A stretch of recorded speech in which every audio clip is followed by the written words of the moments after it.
함께 봉독한 말씀을 통해서 성막을 짓다 다섯 번째 시간으로 덮고 또 덮으라 라는 제목으로 말씀을 나누도록 하겠습니다. 성경에 보면 하나님께서 이스라엘 백성들을 향하여서 광야의 길에 성막을 지으라고 말씀하시는데, 때로는 이 성막을 다른 말로 회막이라는 말로 표현이 되어집니다. 회막이라고 하는 것은 그 하나님께서 명한 것을 지켜 행할 때에 하나님의 임재와 그리고 하나님의 임재 속에 있는 모든 그 성도들의 연합되어진 자리, 바로 이것이 회막이라는 것입니다. 우리가 성전을 지어감에 있어서 반드시 기도하고 소망해야 되는 것은, 하나님, 우리 성북교회가 교회가 되게 하여 주셔서 하나님의 귀한 임재, 하나님의 역사, 하나님의 능력을 경험하게 하여 주옵소서. 기도하는 우리 성도님들의 삶이 되기를 주임으로 축원합니다. 첫째로는 일에 동참한 사람만이 볼 수 있는 비밀스러운 일들이 있음을 우리에게 말씀하고 있습니다. 우리 1절 말씀 함께 읽어보도록 하겠습니다. 너는 성막을 만들되 가늘게 꼰 배실과 청색, 자색, 홍색 실로 그룹을 정교하게 수놓은 10폭의 휘장을 만들지니. 아멘. 가늘게 꼰 배실과 청색, 자색, 홍색 실로 수놓은, 정말 정교하게 수놓은 그것들은 다시 그 위에 양털로 덮여지고 수달의 가죽으로 덮여지고 덮여져서 네 겹의 휘장으로 덮여지게 됩니다. 그러니 밖에서 보면 안 보이는 거예요. 그 안에 들어가도 보이지가 않아요. 그런데 그러한 것들을 주님께서 정교하게 만들라라고 하는 이유는 한 가지입니다. 바로 그것이 예수 그리스도를 상징하기 때문입니다. 그런데 그렇게 정교하게 짜진 것들은 실상 보여지지가 않아요. 누구도 볼 수 없는 자리에 두게 됩니다. 그 누구도 볼 수 없는 그것을 본 자가 있다는 거예요. 그 청색, 홍색, 자색 실을 짜서 만든 그들은 아는 거예요. 본 거예요. 하나님께서 어떻게 만들라라고 하시는지 그 모양대로, 그 무늬대로 만들어서 덮개로 덮었지만, 그러나 그것이 어떻게 만들어진지 알게 되는 거죠. 그 사람들은 남들이 보지 못하는 것을 보았으며 남들이 생각하지 못한 것들을 생각할 수 있는 은혜를 받은 것입니다. 어쩌면 여러분들 세대의 성전을 짓고 나면 여러분들 다음 세대들이 와서 그 성전의 은혜를 맛보게 될 것입니다. 그런데 그 성전이 어떻게 지어졌는지, 그 성전에 감추어진 하나님의 비밀이 무엇인지는 그들은 알 수가 없는 거예요. 누구만 압니까? 성전을 지을 때 함께 기도한 사람만 아는 거예요. 우리 모든 성도님들이 이 성전을 짓는 데 있어서 누구도 보지 못하는, 누구도 알 수 없는 그 감춰진 휘장, 그 휘장의 은혜를 누리기를 소망합니다.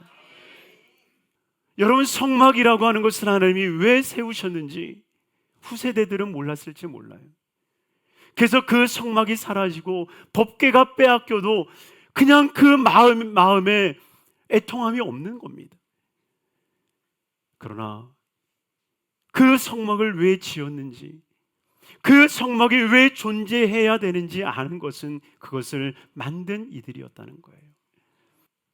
실상 이스라엘 백성들이 홍해를 건너고 요단강을 건넜을 때에도 하나님이 명령하시죠. 무엇을 명령합니까? 이 요단강을 건너고 요단강 가운데에 12돌을 가지고 그곳에 두라고 말씀하세요. 12돌을 두고 그곳을 기념하라고 그래요. 그런데 여러분 생각해 보세요. 요단강을 건너갈 때에 마른 땅에 12돌을 두고 기념비를 세웠는데 다 건너가고 난 뒤에는 어떻게 됐습니까? 물에 잠기는 거예요. 보여요, 안 보여요? 안 보여요. 그런데 누구는 보는 겁니까? 이것을 세운 사람들은 보는 거예요. 하나님의 성전을 지었을 때에 분명히 보이지 아니하는 휘장이 세워질 것입니다. 그 휘장의 자리가 여러분들의 자리가 되기를 바랍니다. 그럴 때에 하나님께서는 우리에게 그 휘장에 덮으시는 은혜를 베풀어 주시는 겁니다. 두 번째, 그 휘장을 통해서 우리에게 전하는 메시지는 하나가 되어질 때에 이루어지는 신비의 모습입니다. 우리 3절 말씀 함께 읽도록 하겠습니다. 그 휘장 5폭을 서로 연결하며 다른 5폭에 서로 연결하고. 아멘. 여러분, 하나님의 성전은 연결되어 이루어지는 것입니다. 연결되어 하나가 될 때에 하나님의 거룩한 휘장이 이루어지는 겁니다. 그래서 교회라고 하는 것은 하나님과 우리가 연결되어지고 또 성도와 연결되어지는 것이 교회임을 기억하시길 바랍니다. 바로 이것이 예수님의 마지막 기도이기도 한데요. 에베소서 2장 21절부터 한번 같이 읽겠습니다. 그의 안에서 건물마다 서로 연결하여 주 안에서 성전이 되어 가고. 요한복음 17장 11절에 예수님의 마지막 기도가 나오죠. 같이 읽습니다. 나는 세상에 더 있지 아니하오나 그들은 세상에 있사옵고 나는 아버지께로 가옵나니 거룩하신 아버지요 내게 주신 아버지의 이름으로 그들을 보존하사 우리와 같이 그들도 하나 되게 하옵소서. 아멘. 예수님께서는 2-3 사람이 내 이름으로 모인 곳에 그들 중에 함께 있겠다 말씀하십니다. 하나님은 얼마큼 군집되어 있느냐에 따라서 역사하시는 것이 아니라 얼마만큼 하나가 되어 함께하느냐에 따라서 역사하시겠다 말씀하시는 거예요. 너희가 수백 수천이 모였다 할지라도 서로 연합되어지지 않으면 나는 너희와 상관이 없다라고 말씀하고 있는 거예요. 그러기 위해서 서로 다른 고리들을 통하여서 서로 연결되어지는 은혜가 있어야 되는 거예요. 우리가 하나님과 연결되어지는 고리가 있어야 되고요. 내가 일터에 있다 할지라도 그 일터에서 하나님 앞에 기도함으로 하나님과 내가 연결하는 고리를 만들어 가야 되는 거예요. 그 연결 고리를 통해서 하나님과 내가 끊어지지 아니하는 삶이 돼야 하는 겁니다. 더 나아가 우리 성도님들과의 관계도 마찬가지인 거예요. 우리가 서로 연결될 수 있는 고리들이 만들어져야 되는 겁니다. 왜 신앙이 봉사해야 신앙이 성장한다라는 말을 했을까요? 그러나 그 말이 타당한 이유는 무엇이냐? 성도가 서로 연결할 수 있는 고리의 자리이기 때문에 그래요. 하나님과의 연결 고리만이 아니라 성도와 성도가의 연결 고리가 되는 거예요. 성도가 서로 연결되어지는 그 연결 고리를 만들 때에 우리가 끊어지지 아니하는 그 한 폭의 휘장이 되어서 하나님이 우리를 덮으시는 은혜를 경험하게 되어지는 거예요. 그래서 마지막 3번째로 모든 것을 덮는 경이로움의 은혜를 우리에게 보여주고 있는데 우리 7절 말씀 함께 읽도록 하겠습니다. 그 성막을 덮는 막 곧 휘장을 염소털로 만들되 11폭을 만들지며. 우리 13절과 14절 같이 읽습니다. 막 곧 휘장의 길이에 남은 것은 이쪽에 한 규빗 저쪽에 한 규빗씩 성막 좌우 양쪽에 덮어 늘어뜨리고 붉은 물들인 순양의 가죽으로 막의 덮개를 만들고 해달의 가죽으로 그 윗덮개를 만들지니라. 하나님이 휘장을 만드는데 하나만 만들지 않고요, 덮개를 만드는데 하나만 만들지 않고요, 염소털로 만들고 수달의 가죽으로도 만들고 순양의 가죽으로 만들어서 덮는 거예요. 덮는데 처음에 휘장은 10폭으로 만들려고 그러죠. 그런데 이 염소털로는 11폭을 만들려고 말하죠. 그리고 뒤에 이 순양과 이 해달의 가죽으로 덮는데 이쪽 저쪽에 한 규빗씩을 더하라고 말합니다. 여러분, 무엇을 의미합니까? 덮기 위해서는 덮어야 하는 것보다 더 커야 돼요. 여러분이 하나님께서 우리를 덮으시는 것은 우리보다 하나님이 크시기 때문에 그렇습니다. 우리가 아무리 죄가 주홍같이 붉다 할지라도, 우리의 죄가 아무리 크다 할지라도 하나님의 인자하심은 우리 죄악보다 더 크십니다.